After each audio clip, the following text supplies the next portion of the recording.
Fractals in architecture. When we look at nature, we feel a gentle sense of calm. Why is that? It may be because nature holds a hidden sense of order.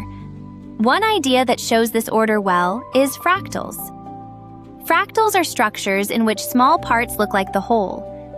What is interesting is that this idea goes beyond mathematics and is also used in architecture. First, we can find traces of fractals in old buildings. Let us think about Gothic cathedrals such as Notre Dame Cathedral, Chartres Cathedral, and Cologne Cathedral. These buildings were made long before the idea of fractals was defined, yet fractal features already appear in their designs. We can see large spires with smaller ones on top, and even smaller ones above them, repeating again and again. This pattern, which seems to continue endlessly, can be seen as an attempt to express infinity within a limited space. Another key feature is the flying buttress. A flying buttress is a supporting wall. It is placed on the outside to keep tall buildings from collapsing. It helps hold the structure up from the outside. Because of this, we can make the walls thinner and add large windows. This led to the creation of beautiful stained glass. Pieces of colored glass repeat and vary to create light, and this too can be seen as a kind of fractal beauty. This effort to bring the order of nature into architecture continues today. A well-known example is Antoni Gaudí.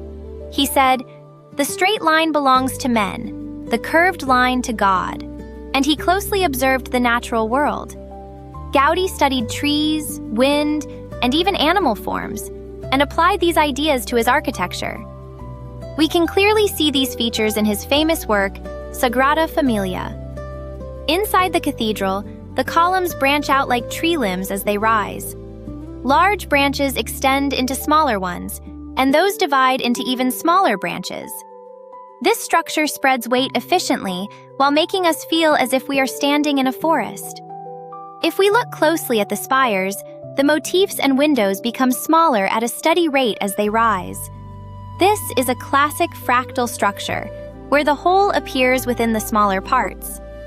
His other buildings, Casa Batlló and Casa Milà, are also fascinating. In Casa Batlló, wave-like curves repeat and become smaller as they rise.